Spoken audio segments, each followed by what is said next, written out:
आदरणीय बंधुओं, माताओं व मेरी प्यारी बहनों, राधे राधे। आप सभी का हमारे इस YouTube चैनल जीवन की धारा पर बहुत बहुत स्वागत है। बंधुओं, आज हम इस वीडियो में ज्येष्ठ माह शुक्ल पक्ष मंगलवार के दिन राम भक्त हनुमान जी की कथा सुनेंगे, जिसे सुनने सुनाने से हनुमान जी की कृपा से विघ्न, कलेश, दुख, संकट का नाश होता है। वे 7 पीढ़ियों तक घर परिवार में सुख, शांति व समृद्धि बनी रहती है। कथा सुनने के बाद यदि आप हमारे चैनल पर नए हैं तो कृपया हमारे चैनल को सब्सक्राइब करें, बेल आइकन को प्रेस करें ताकि हमारी वीडियो की नोटिफिकेशन सबसे पहले आप तक पहुंचे। वीडियो को शेयर व लाइक भी जरूर करें। कथा के अनुसार बात उस समय की है जब भगवान राम लंका के राजा रावण को मारकर युद्ध विजय कर विभीषण को लंका का राज देकर अयोध्या वापस लौट चुके थे। एक दिन भगवान राम के मन में विचार आया कि लंका युद्ध के दौरान सब ने उनकी सहायता की है, अतः उन्हें भी सबको सम्मान स्वरूप कुछ न कुछ उपहार देना चाहिए। उन्होंने अपने मन की बात माता सीता से कही। माता ने कहा, प्रभु, आपके मन में आया यह विचार अति उत्तम है।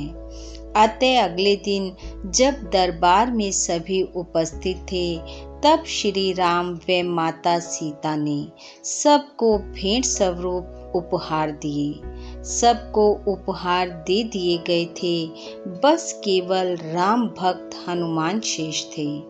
हनुमान जी को देखकर माता सीता ने एक बहुमूल्य रतन मणियों से जड़ा हार निकाला और हनुमान जी को देते हुए कहा, पुत्र, ये बहुमूल्य हार तुम भेंट स्वरूप स्वीकार करो। ये अमूल्य रत्नों से जड़ा हार लंका के राजा विभीषण लाए थे, ये मैं तुम्हें देती हूँ। माता सीता के दिए उपहार स्वरूप उस रतन जड़ित माला को हनुमान जी ने ले लिया और बड़े ही ध्यान पूर्वक उस माला को उलट पलट कर देखने लगे। एक एक मणि को बड़े ही ध्यान पूर्वक देख रहे थे। दरबार में बैठे सभी लोग हनुमान जी के इस व्यवहार से हैरान हो रहे थे। कुछ देर माला को देखने के बाद अचानक हनुमान जी ने माला को तोड़ दिया और टूटी हुई माला के एक एक मनके को उलट पलट कर देखने लगे। सब हनुमान जी को देखकर हैरान थे, लेकिन भगवान राम व माता सीता मंद मंद मुस्कुरा रहे थे। परंतु जैसे ही विभीषण जी ने देखा कि हनुमान ने बहुमूल्य मणियों की माला को तोड़कर उनका व भगवान राम व माता सीता का अपमान किया है, तो वह क्रोधित हो उठे। दरबार में खड़े होकर विभीषण जी ने कहा, हे हनुमान, ये क्या कर रहे हो? क्या तुम्हें बहुमूल्य रत्नों की कोई कदर नहीं? क्यों तोड़ा आपने इस माला को? विभीषण जी की बात सुनकर हनुमान जी ने कहा, विभीषण जी, यह माला आपके लिए रत्नों जड़ित है, लेकिन मेरे लिए तो यह केवल पत्थर है, क्योंकि मैंने इस माला के एक एक पत्थर में देखा, पूरे ध्यान पूर्वक देखा, लेकिन मुझे इसमें कहीं भी मेरे प्रभु राम व मेरी माता सीता दिखाई नहीं दी। विभीषण जी, जहाँ मेरे आराध्य राम व माता सीता नहीं हैं, वह प्रत्येक वस्तु मेरे लिए बेकार है।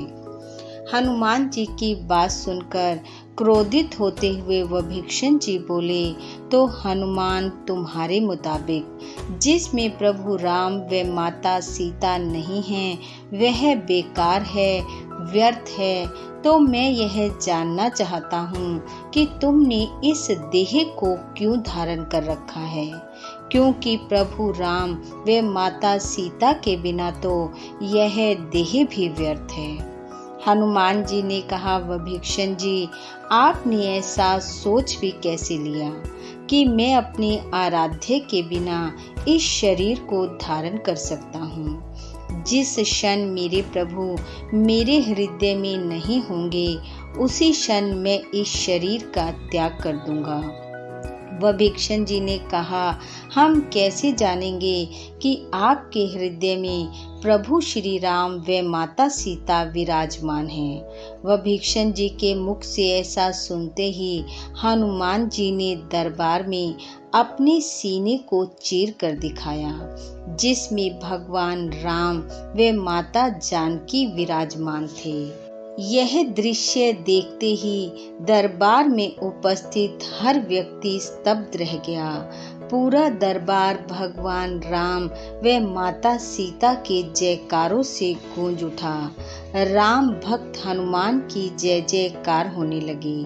तब भगवान राम ने हनुमान जी को अपने सीने से लगाया और कहा, हे हनुमान, तुम्हारी जैसा भक्त न इस पृथ्वी पर पहले हुआ है और न ही आगे होगा। और हनुमान जी को यह वरदान दिया कि धरती पर जब तक मेरी पूजा होगी, मेरे साथ तुम पूजे जाओगे। जो भी मुझे पाना चाहेगा, उसे पहले तुम्हारी पूजा करनी होगी। भगवान राम के आशीर्वाद स्वरूप इन शब्दों को सुनकर हनुमान जी की आंखों से अश्रु बहने लगे और वह राममय हो गए। बोलो सियापति रामचंद्र जी की जय। बोलो पवन सुत हनुमान जी की जय। बंधु, भगवान श्री राम व पवन पुत्र हनुमान जी की कृपा आप व आपके परिवार पर सदैव बनी रहे। आपका घर आंगन खुशियों से महकता रहे। इन्हीं शुभकामनाओं के साथ आप सबका बहुत बहुत धन्यवाद। राधे राधे।